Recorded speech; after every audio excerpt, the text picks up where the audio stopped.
Welcome to the Secrets of College Planning. I'm your host, Anthony Uva, and today we're going to get some insight into fashion at the college level. My guest today is Dr. Terence Peavy. He is the Assistant Vice President for Enrollment Management at F.I.T, Fashion Institute of Technology. Welcome to the show. Glad to be here, Anthony. Thank you for inviting me. Sure. So usually I start my guests where they went to college. So where'd you go to school? So for undergrad, way back before the age of internet, I attended York College of Pennsylvania. York College of Pennsylvania is in the southeast part of the state. And being originally from Long Island, I wanted to basically go away for school and just really fell in love with the catalog and mailings that were sent to me, from the institution, kind of kept it on a short list and then came down for a campus visit and just fell in love. So I attended York College, and I think I did so much growing, both inside and outside the classroom, because of its size. It was a medium to small size institution at the time, and me being a first generation college student, and also just being a very shy person, I felt like it was the perfect size for me to kind of understand, get to know people, get involved, but not be so overwhelmed to be intimidated to even leave my dorm room. So I enjoyed my 4 years there. I ended up studying. I changed my major, and that's something that students do often. But I came in as a business major, but ended up majoring in communications and radio and television. So I enjoyed my time there. I had a chance for it to be a hands-on educational experience. I had my own TV show and radio show while I was there. But it basically ended up doing what I'm doing now on an internship level. Having done an internship in the admissions office during my time there. So it was a good 4 years. I stayed in close contact with my alma mater and enjoyed every minute of it. So let's just go back in time a little bit. In high school, when did you start thinking about going to college? Was it freshman year of high school, senior year? When did it all begin for you? Honestly, I would say that the college going mindset started for me in middle school. I was involved in a lot of kind of pre-college programs, and just because of the type of student I was when I was in middle school, I just received a lot of invitations by the guidance counselor office or teachers saying, "Hey, there's a STEM workshop happening at this college." And I lived on Long Island, not too far from some colleges, so it was easy to get to. It was things that I did in the summer. So I think it was impressed upon me very early that college was something in my very near future. So I started early in understanding kind of what it was. But I would say sophomore year is when I started diving into the preparation of understanding how standardized testing works and just the management of the application process, and even just kind of culling a list of understanding the must-haves, have-nots, things of that nature to kind of get a sense of what I truly wanted in a college. So tell me, so you went to York College. What did you think when you got there? Well, it was very bucolic, very different from where I grew up.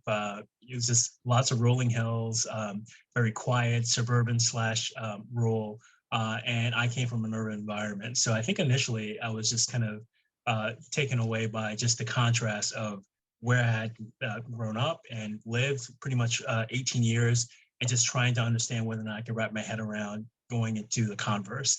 And to be honest with you, it was actually the greatest thing for me to experience a different culture, a different part of the country, to expand my network, to expand my mindset. It really helped me in so many ways, in ways that I understand now that I probably wasn't sophisticated enough, at 18 to understand the lifelong effects of just being open to new people, new cultures, and new locations. Yeah, that's great. So you graduate. How does one go from graduating York College to becoming the Assistant Vice President for Enrollment Management at F.I.T? Well, that didn't happen. There's a lot of space in between those things. I think in '92, and I don't mind saying when I graduated, things were very different. The economy was a little tough, and I think even with having a degree that was so specified in radio and television, I kind of had some options, mainly because I did do that internship in the admissions office. So as I applied for jobs, I was, getting a lot of pre-form rejection letters just because it was just a very difficult time to find the type of work I wanted. So I was looking in PR, I was looking in radio and television because I wanted to be the next voice of the Knicks. But as we all know, Marv Albert has not given up the job. I think he probably has a couple more weeks left, and here I am almost 50. So I would have been in a tough position if I was waiting for that job. But honestly, the admissions piece was just one that I didn't pay as close attention to because I didn't come to school to actually be involved in enrollment management. But I think that internship really opened the door for me understanding, that field. And so I ended up applying for an admissions position at Fordham University and ended up getting my first job in admissions at Fordham in January of 1993. And I think from there, that's where you start to see the stair steps that led me to where I am now, having the opportunity to work at a place like Fordham and be mentored by a very solid director of admissions and who is actually still there in a different capacity, encouraging me to get my master's and to vie for director's jobs. And over time, again, this fast forwarding 15, 20 years, I saw executive roles in enrollment management and decided to go for them. And I was fortunate enough, in 2016 to obtain the position that I have right now. But again, I gave the most concise timeline of progression, but it was just a lot of hard work, a lot of mentorship, a lot of successes and things that may not have worked out well, but I learned from them to get me to the point where, I'm in these positions, overseeing a wide variety of departments and working with very talented people. So what do you actually do in that particular position?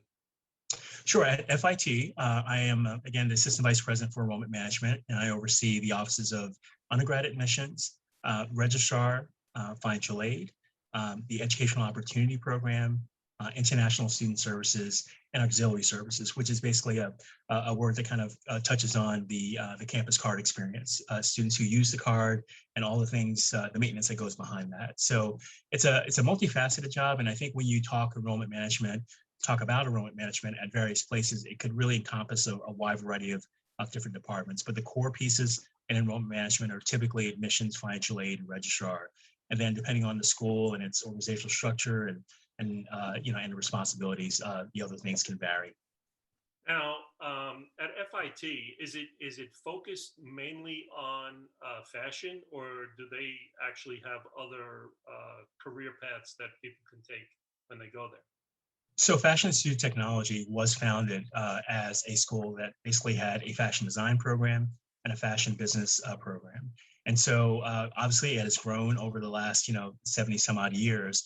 And it has a multitude of things that are involved in art, design, business, and technology. So because it has this fashion is in our name, obviously those things pop out, and we have a tremendous amount of alums and a lot of stature in those areas. But we have a great photography department. We have a great illustration department. We have one of the top, if not the only toy design program in the country. So I think once students kind of dive into our curriculum and understand all these things that we have, some just come in saying, I want to be a fashion designer, but they're not aware that fashion is a vast business and that you can actually be in the fashion industry and not be a designer. You could do a wide variety of things around fashion. And so I think the job that our admissions officers do is definitely reaffirm the ideas and thoughts that people have about Fashion Institute of Technology.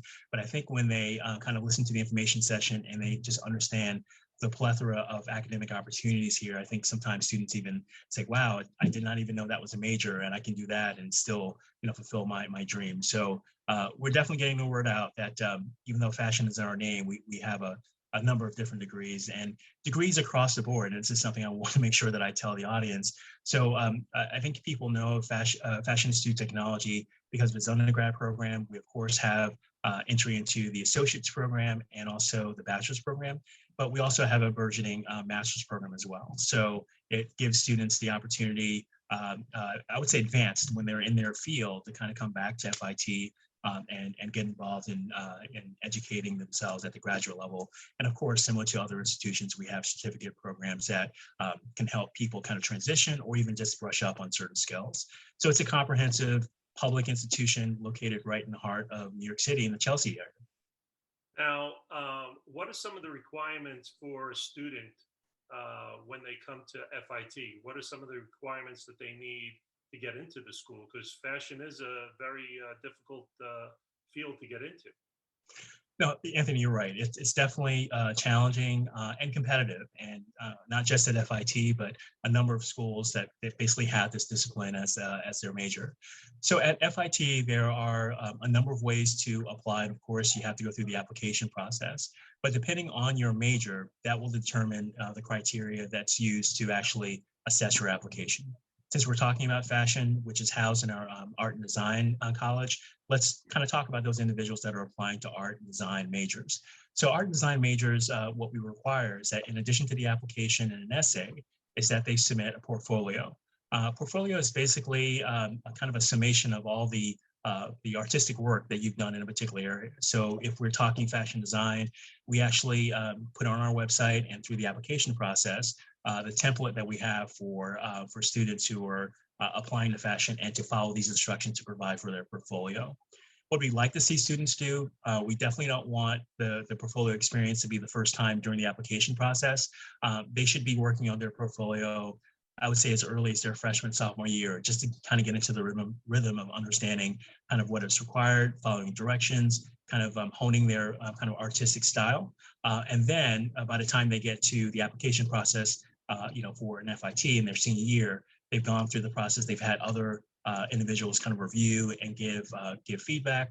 And then also F.I.T. Offers a portfolio day for all students that are applying to art and design majors. So you can actually have a test run, coming in as a sophomore or a junior to one of our portfolio days and basically getting a review by someone in our department to give you some kind of, again, no high stakes, just, they have the conversation with the student for about 5 to 10 minutes, and then no records are kept. We're not putting it in a file. It's just really great feedback for, for a potential student to have as they get ready for the real thing, which is the application process.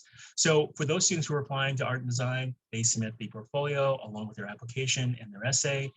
Once the application is submitted, the academic portion is reviewed by our admissions office, but the portfolio is actually reviewed by the department that the student's applying to. So if they're applying to fashion design, if they're applying to photography, interior design, they're read by faculty members within that area. And then, of course, when they're accepted, they go right into their major, which is a unique feature that not a lot of students know until they kind of look at F.I.T. Deeper. But once you start at F.I.T., you're in your major, and then you basically are a part of what we call a 2+2 program. 2+2 means that in the first 2 years, you'll obtain your associate's degree, and then you basically move into the bachelor's program. You apply to a program at the bachelor's level, and then at the end of 2 years, at the end of 4 years, you'll have your associate's degree and you'll have your bachelor's degree. So that's basically the 2+2 program kind of wrapped up into the application process for art design. For those students who are interested in business and technology, which we also have representation for in our academic structure, they are submitting their essay. There's no portfolio requirement there, and obviously it's looking at grades and the essay, and then basically our admissions office goes through its evaluation process, and those students are offered admissions. Similar 2+2 program where they actually apply to an associate's degree program in their first 2 years. At the completion of those 2 years, they move into their bachelor's program. Wow, there's a lot that gets into that. So what is something that a high school student can do to get that portfolio started? Is there a particular job or internship that they can do in high school that can start them on that path? Well, I think typically the origins of a portfolio start with their art teacher or someone that's in the arts, in their educational setting. They basically are sitting down with the student and giving them a sense of just what a portfolio is, and then having that student work on it. It's giving them a theme, giving them kind of structure, and then basically the student has to produce, or if they have some work they've done in the past, they have to curate that work as it relates to the requirements of the portfolio. I would say internships don't necessarily help the portfolio experience unless they're in an art setting where they're using, and this is difficult for someone doing an internship in high school, because high school, you're probably at the early stages of trying to understand kind of your talent and matching up against what's needed in the field.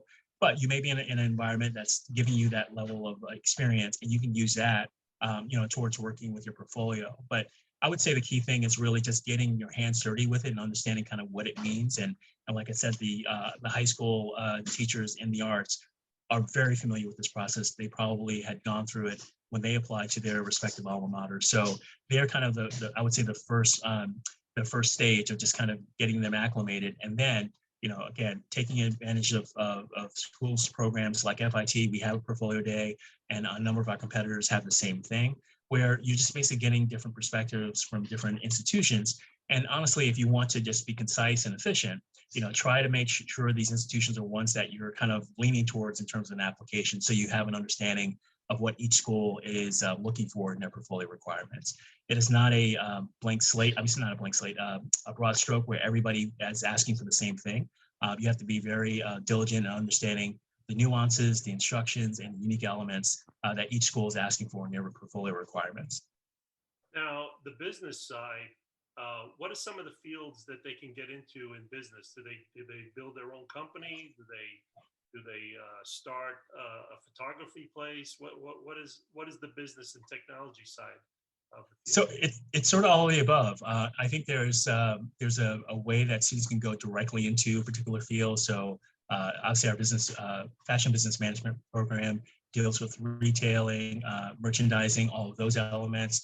And also we have an entrepreneurial program, which basically means that, a student could actually form their own design company or work in collaboration with others. So, we basically don't put students in a box. I mean, we have programs that are geared and designed for people to become, if not experts, very knowledgeable in a particular area. But I think in this day and age, it's just good to have a creative side and also have a way to manage your own business or to understand the language of business, so that you can kind of have this ability to make a living or to make a profit off of the kind of creative license and talent that you do have. So again, students can create their own business. They can join firms. They obviously, if they're something like interior design, they could actually be a part of kind of established interior design firms and be a part of that as well. So I think it's an educational experience that allows people to do the traditional route, or once they kind of make their networks and they have that confidence and support, go out on their own and do some wonderful things. Now, as a freshman coming into FIT, what can they expect? Do they have a dorm room life there? Do they what do they expect when they actually step on campus? Sure. So I think the first impression for people who are not familiar with kind of being in New York City is that, oh no, my child's going to have to fend for themselves. They have to find their own apartment.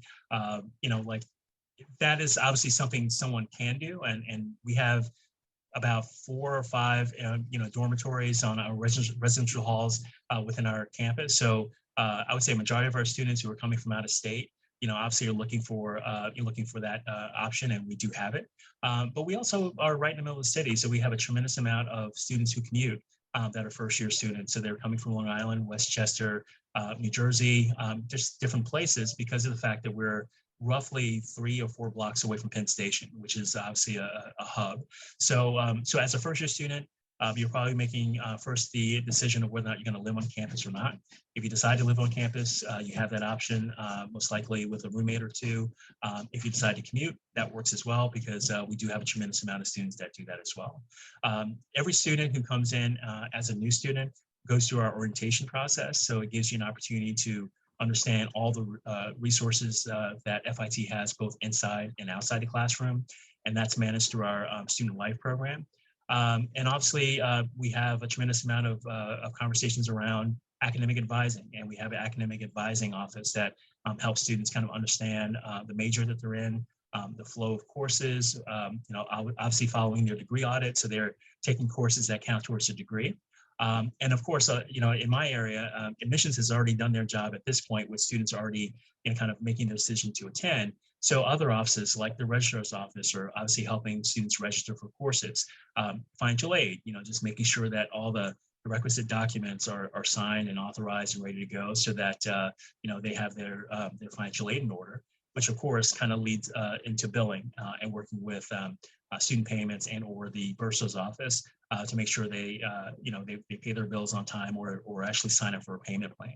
So all these things are laid out for students as soon as they make their decision. And this year, obviously, with all the things that are happening with the pandemic, we stayed true to having a May 1st deadline of having students tell us if they want to attend or not. And in certain circumstances where people needed a deadline, they got it. But I would say right now, we're dealing with students who've already said, yes, I'm coming to FIT. And then there's going to be a number of messages, emails, things sent to the home that are basically going to expose them to the things that I just mentioned of orientation and getting ready for the first day of school, which this year, I believe it's the last Monday in August. So you came up with financial aid. A lot of parents, these days are always looking for a way to find monies at the college level. And does FIT have any of that available? Is there any kind of merit money or anything like that available at the school that the students can apply for? Yeah, so I would say FIT, similar to other schools, has a wide variety of different ways to help students and families support their education. I say this only because it's distinctive for us, but it doesn't necessarily mean that it's not a challenge to pay tuition. But we are a public institution, so that means that anyone who is from the state of New York is paying a tuition somewhere between $5,000 and $5,500 a year. And that's obviously without all the other fees and if they decide to live on campus. So we can compare that to some of the private institutions. That's definitely a huge gap in terms of what students would have to pay. But in addition to that, if the students actually fill out their FAFSA form, our financial aid office does a great job of assessing the information from there to get a sense of need and then packaging students accordingly. We are an institution that obviously, if there's a gap, we don't necessarily cover everything. There are definitely some schools that are in a position to do that, but I think once the final numbers are sent to our students and families, there are good conversations that are had between the financial aid offices if there's something kind of awry or off. But yeah, so we definitely do our best, and I think in these challenging times, it's all relative in terms of it's saying, oh, that school is inexpensive, but that school is not. Everyone has their own unique financial circumstances, and we try our best to meet their needs as much as possible. Now, how about international students? What do they have to go through to come to a school like FIT? Sure. So about 11% of our population is international, and within the State University of New York system, I think we have one of the largest concentrations of international students. And to be honest with you, I would say that everything that I've mentioned, for a new student would apply to internationals, with one notable exception. International students are not eligible for financial aid. They're eligible for scholarships, but not necessarily financial aid because of the fact that they're not U.S. citizens. So those students would be working very closely with our Office of International Student Services. Our Office of International Student Services, also known as ISS, helps the students obtain their visas once the students are sending in their requisite documents that show proof of their ability to pay, and also just other documents that kind of support where they live and all those things. And once we receive that information, we send out their F1 visas and really work in coordinating their arrival to FIT. So the Office of International Student Services works very closely with our Student Life Office in terms of having an orientation, like an orientation within an orientation for international students, because there's so many rules and regulations they have to know in order to stay in the country, and also just to keep their visa current, so that again there's no abrupt ending to their educational experience. So there's definitely I would say more formalized path for international students, but once they're in the capable hands of our International Student Services Office, they're basically being exposed to the rest of the campus, similar to a student who's coming from Brooklyn or upstate New York. It's just that part of just understanding the visa commitment and all the timelines that are tied to that. Now, what does the admissions office do to tell people about FIT? Do they? I know with the pandemic it was difficult, but before the pandemic, did you go to different high schools in the area? Do they cover the country? How does it all work with the admissions department? Yeah, our admissions office, I would say, is similar to many others, where in the fall, and I'm giving you the pre-pandemic version, but in the fall, they would travel all over the country, and in some cases the world, to recruit. We have our strong base where we kind of know that New York City, New York State has to be covered, being a public institution, and knowing that a majority of our students come from this area. But we also have our biggest out-of-state importer or exporter of students would be New Jersey. So we definitely cover New Jersey like a glove. And then also we get a tremendous amount of students from California, the West Coast, Texas, Florida, Miami area, So our office does do a lot of travel. Because we are a specific art and design school, we definitely pay close attention to those college fairs that are specific to this area.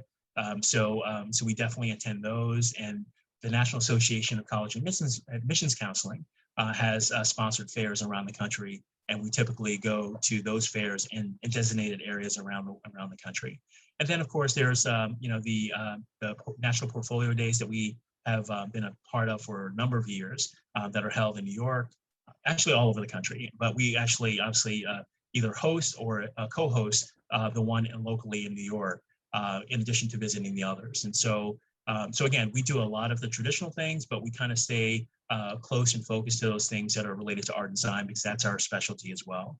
Now, kind of fast forwarding to the pandemic, all the things that I mentioned and all the entities that are involved in what I said before, they were really entrepreneurial and nimble, and actually providing virtual experiences to all the things that I just mentioned. So instead of physically being at a location in California or Texas or Florida, these organizations were able to replicate having all these colleges available for students virtually, either through a Zoom or some type of online platform that allows students to interact with colleges and universities. So we continued our march, but it basically in a very different way. But in just kind of having conversations with the admissions office, they also felt like it was a level of efficiency because of the fact that they were able to cover more ground because of the fact that things were virtual, and there was a lot more coordination so that things weren't happening at the same time. So we'll see what this fall looks like, which is basically the mystery question that we don't know yet, because a lot of these things are kind of decided by state and local governments in terms of the CDC and all those things. So we're just kind of keeping a watchful eye on just whether or not we're going to return to those face-to-face venues or possibly continue with the virtual format. Great. So we're coming to the end of our show, and usually I ask my guests, what advice do you want to give to the parents and the students that are interested in coming to FIT? What advice do you want to give them? Well, I think the most important thing to realize is that if your son or daughter is interested in FIT, that means they have a special gift. They're talented in art or design, or want to kind of be in the world of business and technology related to the creative industry. So I think to nurture that, you have to allow your son or daughter to visit and just kind of get a sense of the FITs of the world, without naming my competitors, to kind of get an understanding of just the educational experience. I think sometimes when students have this level of talent and they're in a high school that's not necessarily geared towards it, they feel like they're on the outside looking in. I think one of the greatest joys that these students have is that when they come to a place like FIT, they're basically, the whole school is like them in terms of just having this love, this regard for creativity.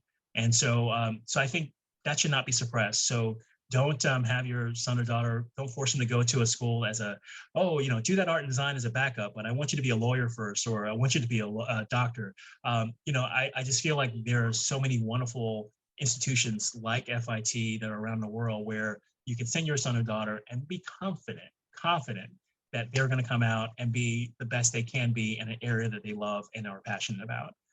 Unfortunately, I hear so many sad stories where we get transfers or students coming back as older students saying, yeah, if I just was a little bit more forceful when I was going through my college search process to go to an art design school, I probably would have been here much earlier, but because of my parents and them thinking that it was just kind of like a thing I liked, but not a real job, I ended up doing something I didn't like, and now I'm coming back and really trying to recount that time. So support your son or daughter and this talent that they have.